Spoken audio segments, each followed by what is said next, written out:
Bonjour, je vais vous parler aujourd'hui de la différence entre le trouble de personnalité pervers narcissique et des comportements pervers narcissiques ponctuels. Très souvent, on confond les deux et c'est important de bien faire la différence.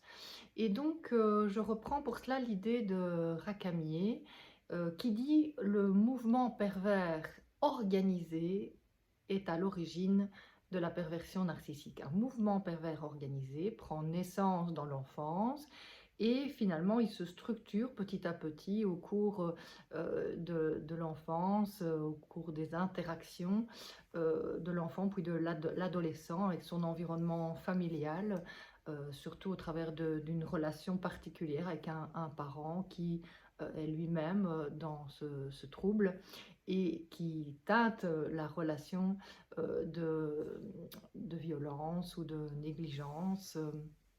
Donc ce mouvement, il est organisé 24 heures sur 24 une fois que la personnalité se constitue, alors que chez d'autres personnes, il peut y avoir un mouvement pervers passager qui apparaît lorsque la personne est dans un état d'insécurité. Nous allons y revenir. Donc, suite aux conditions de l'enfance, donc on peut observer chez certaines personnes une personnalité perverse narcissique qui fonctionne 24 heures sur 24 sur ce mode-là. Et donc là, on peut observer du machiavélisme, une intention hostile, l'intention de détruire l'identité de l'autre. Et donc cette destruction, elle se fait de façon progressive et elle demande du calcul, une organisation. Ce calcul, il est constamment là dans l'esprit du pervers narcissique et ça lui donne une attitude extrêmement contrôlée et contrôlante. Il est coupé de sa vie intérieure, coupé de ses émotions, de sa sensibilité. Et donc, ce mécanisme de défense qui est basé sur le déni de sa vie intérieure, de sa souffrance, de ses émotions, l'amène finalement à projeter tout cela dans la relation. Et c'est sa proie qui est l'objet donc de ces projections. Par exemple, bien, le deuil non fait de certaines relations, la tristesse, la peur, la jalousie, l'envie, toutes ces expériences intérieures qu'il nie, eh bien, il va les faire vivre à la proie, il va faire vivre à la proie tout ce qu'il nie en lui. Donc sa part sensible et aussi ses parts paranoïdes, donc les expériences de violence, de négligence qu'il a vécues dans son enfance, eh bien, il va concevoir une image de l'autre comme étant quelqu'un de mauvais inconsciemment. Ce n'est pas accessible à sa conscience puisqu'il nie sa vie intérieure et donc il va projeter cela en l'autre et voir sa proie comme quelqu'un de mauvais, quelqu'un qui manipule, quelqu'un qui est fou, quelqu'un qui est paranoïaque. Toutes ces projections, eh bien, il va les faire dans sa proie pour finalement nier sa vie intérieure et garder le pouvoir qui l'a aidé à survivre. Les injections d'émotions pénibles seront là présentes dans la relation à la proie, que ce soit la tristesse, la peur, la joie même. Il n'est plus capable d'éprouver de la joie, mais ce sera surtout les émotions pénibles, bien sûr. Donc le dégoût également. Ces émotions pénibles, eh bien, il va les faire vivre à sa proie à travers ses violences. On peut observer aussi le clivage dans sa personnalité. Donc il a deux parts clivées, Dr Jekyll, Mr Hyde, et donc c'est une phase séductrice et une phase destructrice qu'on observe dans son comportement. Et ce clivage, eh bien, il va le manifester dans la relation à la proie par des moments donc de séduction, flatterie, offre de cadeaux, de protection, et d'autres moments, eh bien, on verra le côté vraiment destructeur de sa personnalité, cette volonté d'anéantir l'autre qui inconsciemment est assimilé à l'agresseur de son enfance, et donc qui est l'ennemi au fond. Il a une phobie de la relation humaine parce qu'il a vécu ces traumatismes de l'enfance et qu'il a fait le choix finalement de se couper de ses souffrances pour les faire vivre à l'autre. Et donc j'aimerais différencier ce fonctionnement qui est présent dans la relation à la victime 24 heures sur 24 chez le pervers narcissique, de comportements pervers narcissiques passagers chez tout un chacun. Prenons par exemple, avec l'aide de la théorie polyvagale, le système finalement de la théorie polyvagale distingue les comportements de survie que l'on a adoptés suite à des agressions passées, comme combat, fuite et figement. Quelqu'un qui serait par exemple dans le combat et donc qui veut contrôler autrui, eh bien on peut repérer ça chez une personne par exemple qui a perdu un enfant et qui serait dans le déni de sa souffrance, dans le déni du deuil à faire, et donc pour maintenir son déni passager, eh bien elle va contrôler un enfant qui est toujours dans la fratrie, et donc c'est une façon de nier sa peur d'être seule. Donc dans la théorie polyvagale, on a cette partie combative qui vise à contrôler, se contrôler ou contrôler l'autre, agresser ou s'auto-agresser par de la culpabilité. Et donc c'est important de distinguer des comportements de contrôle qui pourraient être assimilés par certains à de la perversion narcissique, parce que s'il est vrai que le pervers narcissique contrôle, ce contrôle, il vise à détruire et à anéantir l'autre à travers des violences répétées 24 heures sur 24, alors qu'une personne qui serait par exemple dans le déni du deuil d'un enfant, elle peut manifester ce déni et contrôler un autre de ses enfants, mais ce sera passager, ce sera une des phases d'un processus de deuil qui ne s'est pas encore fait. Prenons un autre exemple. La menace, donc la partie combative en nous, ce mécanisme de survie qui vise à nous protéger de peurs archaïques, eh bien, il peut être confondu avec, cette partie peut être confondue avec un, un trouble de la personnalité pervers narcissique. Si on peut par exemple observer un parent qui est face à, à ses enfants qui n'arrivent pas finalement vis-à-vis desquels ils n'arrivent pas à avoir de l'autorité. Et parce qu'ils n'arrivent pas à avoir cette autorité, ils se sentent impuissants. Et face à cette impuissance, au lieu de travailler sur sa peur d'être impuissant et de ne pas arriver à exercer son autorité, eh bien, ce parent peut arriver à avoir des comportements menaçants.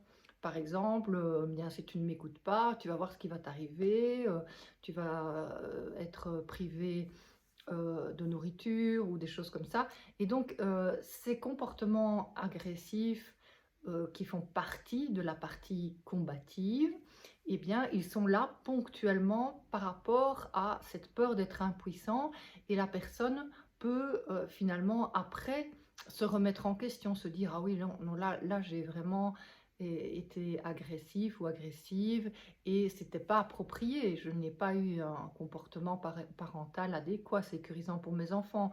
Je vais essayer d'adopter une attitude différente pour exercer mon autorité.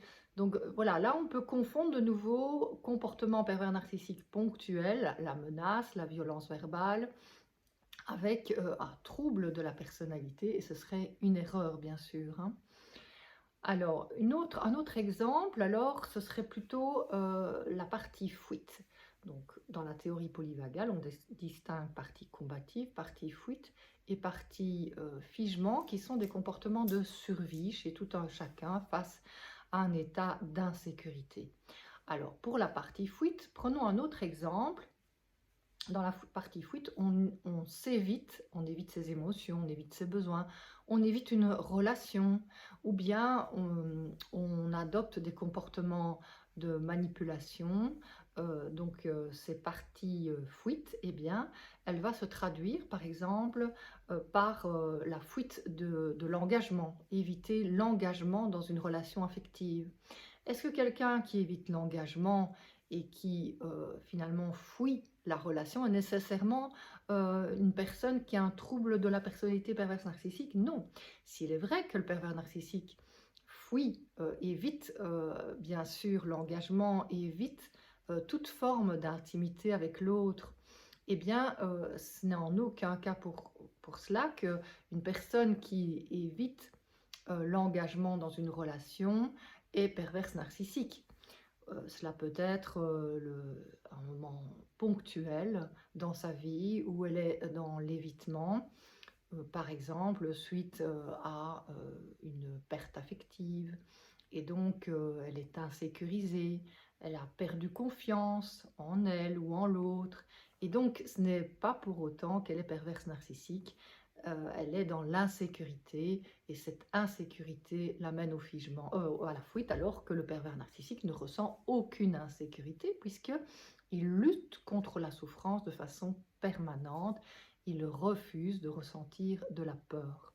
Une personne qui est dans la fuite, par exemple, de toute forme d'engagement suite à un traumatisme, une perte affective où il y a eu de la violence ou de la négligence, elle sait qu'elle est dans l'insécurité et elle peut travailler sur ses peurs pour arriver à se sécuriser. Donc là, ce n'est pas du tout la même problématique. Un autre exemple de fuite, ce serait aussi la manipulation. Donc par exemple, quelqu'un qui a peur de ne pas être à la hauteur professionnellement, eh bien, elle pourra utiliser de façon ponctuelle une relation professionnelle pour obtenir une augmentation. Est-ce pour autant quelqu'un de pervers narcissique? Mais non, parce qu'elle peut prendre conscience qu'elle a peur de ne pas y arriver, qu'elle a peur de ne pas être à la hauteur et qu'elle est dans un comportement d'instrumentalisation de l'autre ponctuel, qu'elle se sert de l'autre ponctuellement, c'est par peur, par insécurité. Le pervers narcissique, par contre, il contrôle, il utilise l'autre de façon constante, 24 heures sur 24, et c'est avec une visée de destruction de l'autre. Donc là, c'est bien important de nouveau de distinguer les deux et de ne pas associer nécessairement quelqu'un qui est dans la fuite par insécurité avec une personne qui aurait un trouble de la personnalité perverse narcissique, bien sûr. Alors, autre exemple de la fuite, le mensonge. Quelqu'un peut mentir ponctuellement. Donc la fuite, c'est l'évitement de son ressenti, de ses émotions, de ses besoins. Et donc, quand on est dans l'évitement de son ressenti, de ses émotions, ben, on peut en arriver à mentir. Et le mensonge, là, finalement, il est lié à de l'insécurité. Mentir, ça peut être par exemple mentir sur une erreur faite au travail, eh bien par peur finalement d'être sanctionné pour son erreur, eh bien par insécurité, manque de confiance en soi, d'estime de soi, on peut en arriver à mentir. Mais c'est ponctuel, ce n'est pas quelque chose qui fait partie d'un trouble organisé de la perversion narcissique et qui vise à détruire l'autre, anéantir l'autre et euh, qui est associé à un déni général de l'autre en tant que personne. Donc là, c'est de nouveau bien important de distinguer comportement manipulateur ponctuel qui sont liés à de la fuite, à de l'insécurité, et personnalité, trouble de la personnalité perverse narcissique, qui de façon générale fonctionne sur le mode du déni et du mensonge. Maintenant, prenons le troisième cas de figure. Donc, on a parlé du combat, on a parlé de la fuite, on peut parler maintenant alors de parties protectrices qui seraient dans le figement. Certaines personnes peuvent se figer suite à des situations vécues, à des relations vécues qui ont été insécurisantes, qui les ont amenées à, par exemple, un épuisement. Prenons le cas d'un personnel soignant qui est épuisé par un excès de travail. Et dans cet état d'épuisement, le burn-out professionnel, il peut parler de ses patients de façon tout à fait déshumanisée, de façon peu empathique, pas empathique, et parler d'un patient comme d'un numéro. Est-ce nécessairement pour autant une personne qui est dans un trouble de la personnalité perverse narcissique? Non, parce que c'est dans le contexte d'un burn-out, c'est dans le contexte d'une déshumanisation au travail. Et donc à ce moment-là, bah, finalement, c'est plus lié à l'insécurité vécue face au milieu professionnel qu'elle en arrive à adopter ce comportement déshumanisé, déshumanisant, et c'est ponctuel. C'est en soignant son burn-out, son insécurité, que cette personne peut finalement se rétablir de son burn-out et se rétablir donc de cet état de déshumanisation de sa personne, et elle ne déshumanisera plus les autres. Donc là, on n'est pas du tout dans le cas de figure d'un trouble de la personnalité perverse narcissique qui est vraiment organisé, machiavélique et qui vise à détruire l'autre. Un autre exemple de figement, ce serait le cas d'une personne qui se promène en rue et qui est témoin d'une agression. Et donc, face à cette agression, elle passe à côté de la scène en étant indifférente, en ignorant la scène. Est-ce que c'est une personnalité perverse narcissique? Non, c'est quelqu'un qui est figé de peur et qui a peur finalement de quoi? Dans cet état d'insécurité, elle a peur de se ressentir impuissante face aux agresseurs. Et donc par peur, finalement, elle ne va pas s'en mêler. Et donc cet état de figement, il peut finalement disparaître une fois qu'elle peut en parler, qu'elle peut parler de ses peurs et qu'elle peut peut-être libérer l'émotion qu'elle a retenue au moment où elle est passée à côté de la scène. Est-ce une personnalité perverse narcissique? Mais non, c'est quelqu'un qui est en insécurité et qui a adopté ponctuellement un comportement qu'on pourrait assimiler à de la perversion dans la mesure où la personne a été complètement indifférente, sans empathie, sans altruisme, mais ce n'est pas pour autant un trouble de la personnalité perverse narcissique, puisqu'il y avait de l'insécurité et que la personne peut, après coup, finalement en parler et travailler sur sa peur. Un pervers narcissique ou une perverse narcissique, lui, est constamment finalement dans cette indifférence, cette absence d'empathie, cette froideur émotionnelle, cette absence d'altruisme, parce qu'il a un comportement machiavélique qui vise à détruire sa proie. C'est vraiment ciblé sur sa proie et donc c'est 24 heures sur 24 qu'il va manifester ce machiavélisme et donc cette indifférence à l'autre. Voilà un petit peu comment finalement distinguer trouble de la personnalité perverse narcissique et comportement, mouvements pervers ponctuels qui sont associés à de l'insécurité. Et donc là, je me suis basée sur la théorie polyvagale pour vous expliquer justement comment tout un chacun peut se retrouver ponctuellement dans un état d'insécurité et adopter des comportements pervers ou narcissiques, non pas par machiavélisme, volonté de détruire l'autre, mais par insécurité. Voilà, si vous avez aimé, eh bien vous pouvez mettre j'aime sous cette vidéo. Et si vous voulez en savoir plus sur la perversion narcissique, je vous recommande mon livre Les pervers narcissiques, récits et témoignages, où je distingue dans ce livre eh bien, la personnalité perverse narcissique d'autres profils de manipulateurs qui sont parfois assimilés à tort à la perversion narcissique. Bonne journée!